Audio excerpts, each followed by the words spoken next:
Ур чадвартай мэрэгжилтэн ямар үн цэнтэй байдгийг л харуулах гэдэг гэж ойлгоод байгаа. За түрүүн хоёулаа багшийн талаар ярьлаа. Тэгвэл шинэ орчныхын талаар ярмаар байна л да. Өөрөөр хэлбэл танаа туслаас 3 сургууль шинээр бариад 4 сургууль өргөтгөж байгаа гэсэн энэ хаана баригдаж байгаа сургуулиуд вэ?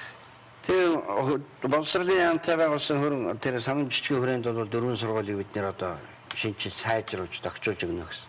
Эрдэнэтийн технологийн сургуулийн мэрэгжлийн сургалт үйлдвэрлэлийн төв байна. Дархан хотын одоо уул уурхай эрчим хүчний политехник коллеж байна. Говьсөнбөр аймагт мэрэгжлийн сургалт үйлдвэрлэлийн төв байна. Одоо политехник коллеж болж байна. Өмнөгүй аймгийн мэрэгжлийн сургалт үйлдвэрлэлийн төв байна. Энэ сургуулиудад бол одоо өргөтгөл хийх, хичээлийн байр, оюутны дотор байрыг бас өргөжүүлэх ийм асуудлуудыг бид бол хэрэгжүүлээд явж байгаа. Дархан хотод бол бид нэр 4 одоо дадлагын газартай хичээлийн байр өгөх юм 2 давхар байрыг бол бариад сургуульд нь хүлээлгээд өгсөн. Энийн дагаад бол одоо тоног төхөөрөмжүүдийг ээж бүрийн тоноглоод нийлүүлж байгаа. За энэтэй уялдаад бол тухайн сургуульд одоо суралцагчид нэмэгдэнэ гэж үзээд тэр 108 хүүхдийн одоо багтаамжтай 3 давхар цоошин одоо хамгийн сүүлийн үеийн шаардлага нийцсэн ийм дотор байрыг бас ээж бүрийн тогтчуулаад байгуулад тэгээд тоноглоод тавилгажуулаад хүлээлгээд өгсөн байж байгаа. Яг ийм одоо 4 дадлагын газартай тэгээ бас 108 хүүхдийн дотор байртай ийм өргөжлөлийг бид нэр Өмнө Говь аймгийн мэрэгжлийн сургалт үйлдвэрлэлийн төв дээр бариад дуусж байна. Одоо энэ 9 сард багтаад бараг дууссан комиссд оруулаад хүлээлгээд өгчих байх. Тоног төхөөрөмжүүд нь бол бүгдээр орчсон бэлэн байж байгаа. Төрөвчийн бол барилгад огсраа тавьсан байж байгаа. Говьсөнбөр аймгийн мэрэгжлийн сургалт үйлдвэрлэлийн төв дээр бид мянганы сорилтын сангийн мэрэгжлийн сургалт үйлдвэрлэлийн төсөлтэй хамтраад хоёр талаасаа бид нэр хөрөнгө оруулалт хараад мянганы сорилтын сан жишээлбэл тэр сургуулийг бэхжүүлэх чиглэлээр политехник коллеж болох чиглэлээр бол 8 дадлагын газартай байр бариад ашиглалтанд оролцсон байж. Манай талаас сүлээс өөргөн юу гэхээр зэрэг хичээлийн байрных нь одоо хүчин чадлыг нэмэгдүүлээд 12 ангитай 2 давхар ийм хичээлийн байр, спорт урлагийн одоо заалтай ийм иж бүрийн зохицолборыг бол бариад дуусч байна. Ирэх 7 хоногт бид нар улсын комиссд хүлээлгэж өгөх гэж байгаа. Тэгээд тоног төхөөрөмж доторх тавилгуудыг нийлүүлээд аль бие сар өдөр нээлттэй хийгээд хүлээлгэж өгнө. За Эрдэнэтийн технологийн сургууль дээр бол байшин барилга дээр нэмж бариагүй. Гэхдээ тэнд бол бид одоо 3 4 төрлийн сургалтын мэрэгжлийн чиглэлээр 700 гаруй мянган долларын өнөөгийн өртгөр бол тэрбум гаруй төгрөгийн ийм тоног төхөөрөмжийн хөрөнгө оруулалтыг бол хийсэн.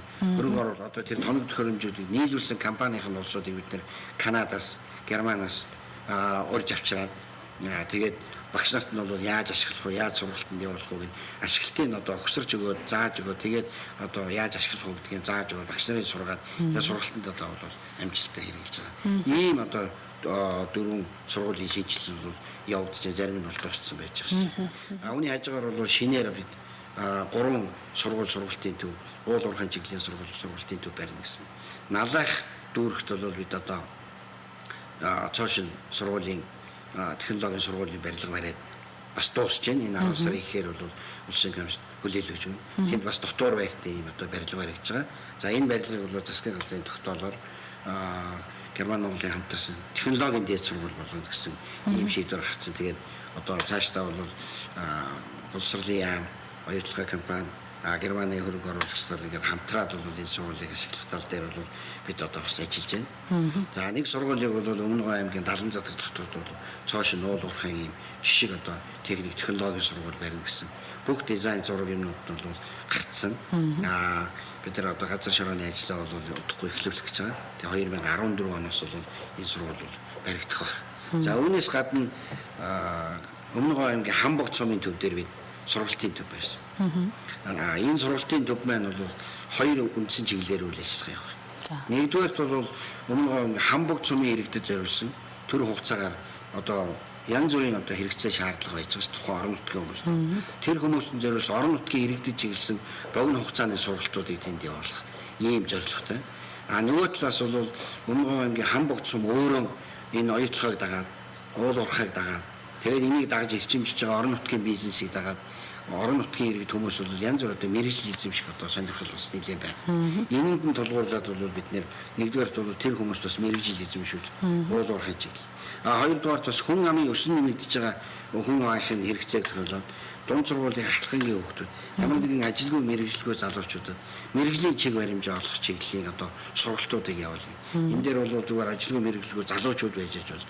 Дээрээс нь ахлахынгийн одоо мэрэгжлийн чиг баримжаа олж авах гэж байгаа. Тэгээ мэрэгжил ямар мэрэгжил эзэмшгүй ямар сургуульд явах вэ гэдэг чиглэлээр бол одоо сонголтоо хийх гэж байгаа залуучуудад бас тусалж чиглүүлэх зорилгоор юм чиг баримжаа олох юм өрчилсөн юм сургалтуудыг явуул. Тэгээ сургалтанд хамрагдаад тэр залуу одоо үнэхээр механикчулж чадах юм байна. Гагны орчин болж чадах юм байна гэж үзэх юм бол цаашаа тэрнээсээ дамжаад бол яг одоо мэрэгжилтэн бэлтгэдэг энэ сургалтанд хамрагдаад мэрэгжил эзэмшээд тэгээд одоо хэрэгцээтэй салбар хаана одоо ямар хэрэгцээ байна тэнд очиж ажиллах. Ийм боломжийг нь бүрдүүлэх зорилгоор бид нэг сургалтын төв байгуулчаад энд одоо үйл ажиллагаа нь бол орон нутгийн иргэдийн чиглэсэн сургалтууд бол явагдаж байна. Мэрэгжлийн чиг баримжаа олгох тэр мэрэгжлийн ажил бэлтгэх сургалтанд хамрах одоо бэлтгэл болох сургалтын нь бол одоо энэ намраас бол бид нар бас эхлэх гээд тэр одоо сургалтын хөтөлбөр програм ажиллаад бас түрүүний миний дурсан Австралийн сургалтын байгууллага одоо тэрийг хийгээд явж байгаа. Удахгүй энийг бол хамбогцсон юм байна. Эхлүүлнэ. Тэгээд бидний нэг зүйл бол мэрэгжлийн ажилчин бэлтгэх тал дээр бол нэлээ анхаардаг. Түрүүн бид дурдсан 2 жил бид нэр одоо 400 түүнийг сургаад явуулчихлаа. Одоо 235 залуу сурж байна. Энийг бол бид уул уурхай өөр бол бас нэлээд тийм өртөг өндөртэй. Энэ хэмжээгээр бол маш одоо өндөр өртөгтэй тийм нарийн технологийн тоног төхөөрөмжүүд ажилладаг. Тэгэхээр энэ шаардлагатай ажилчин бол маш сайн сурсан, маш сайн бэлтгэгдсэн, өндөр ур чадвартай ийм хүн байна. Тэгээ энэ одоо сургалтаар гарч байгаа улсууд бол зөвхөн оюутлахад биш. Дэлхийн аль жуурхад очиод ажилласан. Тэнд одоо шаардлагыг хангаад ажиллах тэнцэх хэмжээнд хүртэл тийм одоо боловсрол, тийм одоо ур чадвар эзэмшүүлэх зорилгоор бид анхаарал 4 жилийн сургалтын хөтөлбөрийг бол өнгөрсөн жилээр эхлүүлээд явж байгаа. Зөвхөн одоо бол 2 дахь жилийн сургалтын жишээл хамаарч байгаа жишээтэй. Тэгээд одоо тодорхой төрүүчийн төгссөн улсуудаас жишээ дурдаад хэлэх юм бол нэг Шведэд 5 жил ажиллаж байгаа. Тэгээд оюутлахаа энд одоо үйл ажиллагаа эхлэнгүүт нь дуудагдаад жишээлбэл тий аргийнхын дуудаад энд ирж ажиллаач гэх. Тэгээд Шведэд ажиллаж амжирч ясан залуу ирээд одоо Бадамсрынгийн сайхан залуу. Тэгээ манай одоо төрүүчийн сургалтанд одоо юу хийж байгаа? Оператор хийж байгаа. Одоо 300 тонны даацтай том машин бариад оюутлахаа ил уурхай дээр бол одоо өөрөө болгоч автомашин бариад өгч байна. За Монгол улсын их сургуулийг жишээлбэл улс төрч мэрэгчлэр улс төр судлаач мэрэгчлэр төгссөн тийм залуу төгснөхийн дараах нь манай сургалт таарна. Ингэж ярил гэж залуу байж байгаа. Тэр залуу одоо дээд сургуулийн дипломтой улс төрч мэрэгчлэлтэй хүн байсан. Тэр хүн бол одоо тэр залуу бол манай энэ сургалтанд хамрагдаад бас одоо оператор хийгээд явж байгаа жишээ. Алтай өдрийн компани жишээлбэл том тэрэг барьдаг байсан залуу. Манай сургалтанд хамрагдаад оюутлахад орё гэж шалгалтанд хийцээр даашрынгийн залуу хийж байгаа жишээ. Тэр одоо ингээд оюутлахад бас том тэрэг барьдаг. Мэрэгжил ер нь бол хамаарахгүй сургалт өөрөө оюутлахад руу холбоотой шүү дээ. Оюутлах уурхад ажилуулдаг болгоод байна. Тэгвэл энэ сургалтанд яаж хамрагдаж байгаа? Сургалттай холбогдохын тулд хүмүүс юу хийх вэ? Энэ сургалтанд бол бид нэр бол одоохондоо би 235 залуу сурж байна. Тэгээ яг одоогоор бол шинээр бол эсрэг арай аваагүй. Энэ ондоо бол арай ахгүй баг. За 2014 он гараад манай өөрийн дотоодын жишээлбэл баяжуулах үйлдвэр, ил уурхай, далд уурхай тийм ээ. Ингээд эдгүүдийг бүтэс энэ үндсэн хэлцүүдээс одоо жишээлбэл манай тим мэрэгжлийн тим хүмүүс хэрэгцээтэй байна. Одоо энд одоо манайд бол хуучин явагддаггүй байсан. Ийм мэрэгжлийн юмнууд бол бас одоо шин мэрэгжлүүд байна шүү дээ. Тэгээ тэр мэрэгжлүүдээр одоо захиалга хөнгөт нь бид нэр өөрсдөө зарлаа. Одоо хэвлэл мэдээллийн хэрэгслээр олон нийтэд бол нээлттэй ил тод зарлаа. Тэр одоо энэ дээр ямар шаардлага тавигдах вэ? Тэрийн бүгдийг тавиад энд бол дунд сургуулиас дээш одоо боловсролтой ямар ч хүн ямар ч насны хүн бол энэ хамрагдаж болдог. Энд одоо 40-тэй залуу 20-тэй залуутай зэрэгцээл суралцж явах жишээтэй. Тэгээд шаардлага нь бол энгийн.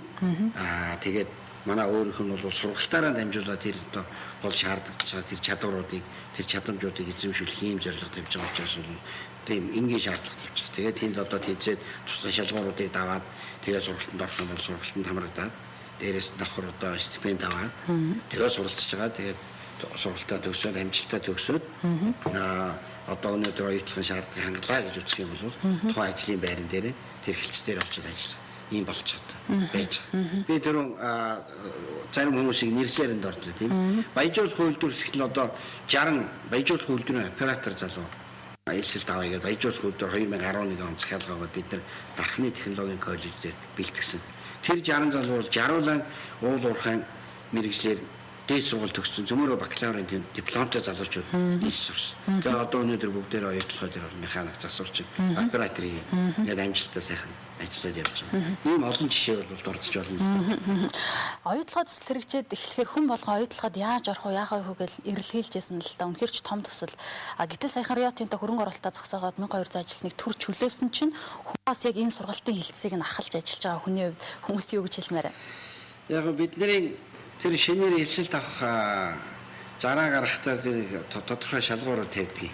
Тэгээд өргөдөл материал нэрлээ, тэрийг хүлээж авдаг. Тим дотор бас нэг одоо харгалзах нэг үзүүлэлт байдаг. Олон зүйлээр бид нэр харьцуулж харж үзэн шүү дээ. Одоо эзэмшсэн мэрэгжил, ажлынхын туршлага.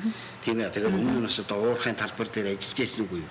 Тэгээд одоо тэндээс одоо ажиллаж чөлөөлсөн одоохондоо ажилтгүй байгаа залуучууд өөр нэг мэрэгчлээ сурах гэвэл урд нь одоо оюутлахад ажиллаж байсан, уурхайд ажиллаж байсан. Тэр туршлага нь яг уурхайн талбар дээр тэнд байсан туршлага нь бол нэмэх онол болоод явна гэсэн. Тэгэхээр ямар ч одоо нэг тийм эргэлзэх хэрэггүй, айх хэрэггүйгээр бол манайх одоо сургалтанд хэлсэлт авъя гэж зарласан бол тэнд бас зоригтой байна. Материал өгөөрэй гэж хэлэх байна та.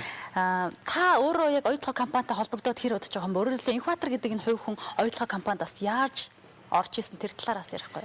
Би 2009 онд энэ оюутлогоо компани оюутлогоо төслийг хэрэгжүүлэхээр Монголын засгийн газартай хөрөнгө оруулалтын гэрээ байгуулагдаж байхад би Америк Монгол судлалын төв гэдэг төрийн бас байгууллагад захирлаар ажиллаж. За.